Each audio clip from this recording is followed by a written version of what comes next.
بسم اللہ الرحمن الرحیم۔ السلام علیکم۔ اللہ تبارک و تعالی نے اپنے برگزیدہ پیغمبروں پر سلام بھیجا ہے۔ فرمایا سلام علی نوح عالمین، سلام ہو نوح علیہ السلام پر۔ اور پھر فرمایا سلام علی ابراہیم، سلام ہو ابراہیم علیہ السلام پر۔ لیکن جب بات آئی اپنے محبوب نبی کریم صلی اللہ علیہ وآلہ وسلم کی تو انداز ہی بدل دیا اور کہا ان اللہ و ملائکتہ یصلون علی النبی، اللہ تعالیٰ اور اس کے فرشتے آپ صلی اللہ علیہ وآلہ وسلم پر درود بھیجتے ہیں، اور ایمان والوں کو حکم دیا یا ایہا الذین آمنوا صلوا علیہ وسلموا تسلیما، اے ایمان والوں تم بھی آپ صلی اللہ علیہ وآلہ وسلم پر درود بھیجو اور خوب سلام بھیجتے رہا کرو۔ یہ شان ہے ہمارے نبی صلی اللہ علیہ وآلہ وسلم کی۔ سبحان اللہ۔ ذرا سوچیں کہ جس ہستی سے اللہ رب العزت خود محبت کرتا ہو اور جس ہستی کا نام اپنے نام کے ساتھ جوڑ دیا ہو، تو کیا یہ ممکن ہے کہ اللہ رب العزت ایسی ہستی کے قریب شیطان کو آنے دے؟ اور شاید یہی وجہ تھی کہ نبی کریم صلی اللہ علیہ وآلہ وسلم کے سینہ مبارک کو چاک کیا گیا اور آپ کے قلب کو ہر نقص سے پاک کر دیا گیا۔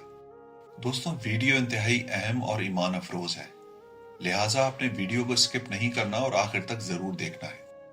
اب بڑھتے ہیں ایک ایمان افروز واقعے کی جانب۔ ابن عساکر نے جلمہ بنت عطفہ سے روایت کی کہ جب میں مکے آیا تو وہاں کے لوگ شدید قحط سے دوچار تھے۔ قریش نے حضرت ابو طالب سے فریاد کی کہ ہمارے بچے بھوک سے بلک رہے ہیں، وادی قحط کا شکار ہو چکی ہے، آپ بارش کے لیے دعا کریں۔ حضرت ابو طالب ایک بچے کو ساتھ لے کر آتے ہیں۔ وہ بچہ جو چمکتا سورج تھا، گویا جس کے ارد گرد گھنے بادل چھٹ چکے ہوں۔ حضرت ابو طالب نے اس بچے کا ہاتھ پکڑا اور خانہ کعبہ کی دیوار سے ٹیک لگا دی۔ وہ بچہ اپنی ننھی انگلی سے حضرت ابو طالب کی انگلی پکڑا ہوا تھا۔ آسمان بالکل صاف تھا، بادل کا نام و نشان تک نہیں تھا، لیکن جیسے ہی انہوں نے اس بچے کے ساتھ دعا کی، بادل دوڑتے بھاگتے آئے اور گھٹائیں چھا گئیں، اور پھر ایسی بارش برسی کہ وادی میں سیلاب آ گیا۔ مکے اور آس پاس کے علاقے سرسبز و شاداب ہو گئے۔ بعد میں حضرت ابو طالب نے نبی کریم صلی اللہ علیہ وآلہ وسلم کی شان میں کہا کہ یہ وہ بچہ ہے جس کے چہرے سے رحمت کی بارش برستی ہے۔ یہ ہمارے نبی کی شان اور اللہ کی قدرت کا اظہار ہے۔ سبحان اللہ۔ دوستوں، یہ واقعہ ہمیں بتاتا ہے کہ رسول اللہ صلی اللہ علیہ وآلہ وسلم کی ذات ہم سب کے لیے رحمت ہی رحمت ہے۔ رسول اللہ صلی اللہ علیہ وآلہ وسلم اپنی مدت رضاعت ختم ہونے کے بعد، یعنی 2 سال دودھ پینے کے بعد بھی حضرت حلیمہ سعدیہ رضی اللہ تعالی عنہا کے قبیلے بنو سعد میں ہی رہتے تھے۔ ننھے محمد صلی اللہ علیہ وآلہ وسلم قبیلے کے دوسرے بچوں کے ساتھ کھیلتے اور میدانوں میں خوشیاں بکھیرتے دکھائی دیتے تھے۔ پھر ایک دن وہ واقعہ پیش آیا جس نے آپ صلی اللہ علیہ وآلہ وسلم کی شان دنیا کے سامنے ظاہر کی۔ دوستوں، ویسے تو نبی کریم صلی اللہ علیہ وآلہ وسلم کی حیات طیبہ بہت سارے ایسے واقعات سے بھری ہے جو انسانی عقل میں نہیں آ سکتے، اور واقعہ شق صدر یا سینہ مبارک چاک کرنے کے واقعے کا ذکر حضور نبی کریم صلی اللہ علیہ وآلہ وسلم نے ایک مجلس میں بھی کیا تھا، جب قبیلہ بنی عامر کے ایک بوڑھے شخص نے آپ صلی اللہ علیہ وآلہ وسلم سے اپنی ابتدائی زندگی کے حالات سنانے کی خواہش کی تھی۔ اس کے علاوہ صحیح مسلم کی روایت کے مطابق نبی کریم صلی اللہ علیہ وآلہ وسلم بچوں کے ساتھ کھیل رہے تھے کہ اچانک جبرائیل علیہ السلام زمین پر اترے۔ انہوں نے رسول اللہ صلی اللہ علیہ وآلہ وسلم کو پکڑ کر لٹایا، آپ صلی اللہ علیہ وآلہ وسلم کا سینہ مبارک چاک کیا اور دل نکالا۔ یہ منظر ایسا تھا کہ آس پاس کھیلتے بچے خوف زدہ ہو گئے، حیرت اور خوف کے عالم میں اپنے قبیلے کی طرف دوڑنے پر مجبور ہو گئے۔ ادھر جبرائیل علیہ السلام نے دل سے ایک لوتھڑا نکال کر فرمایا، یہ آپ سے شیطان کا حصہ ہے۔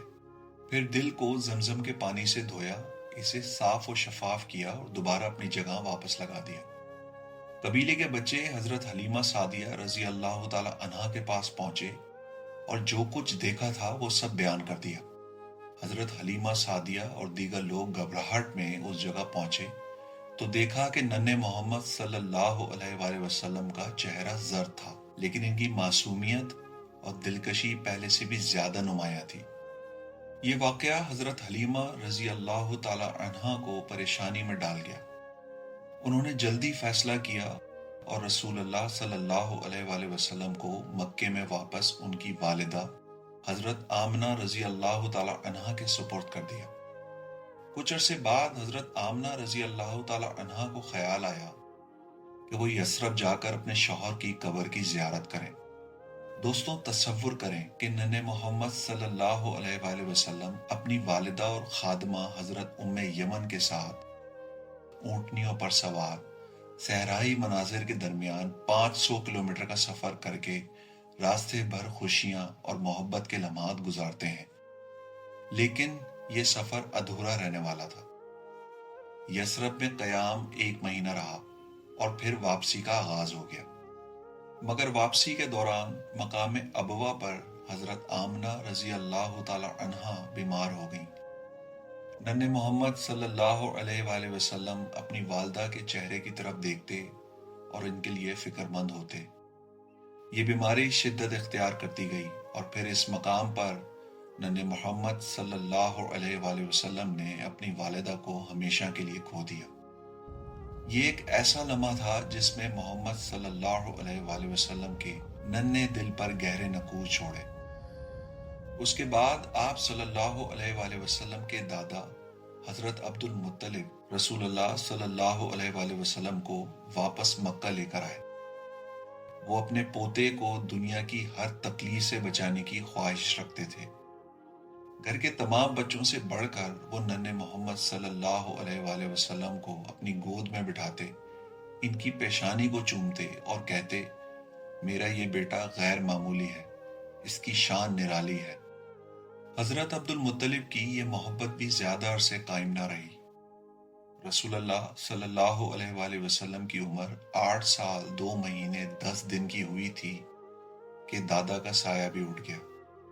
وفات کے وقت انہوں نے اپنے بیٹے حضرت ابو طالب کو یہ وصیت کی کہ میرے محمد صلی اللہ علیہ وآلہ وسلم کی کفالت تمہارے ذمہ ہے۔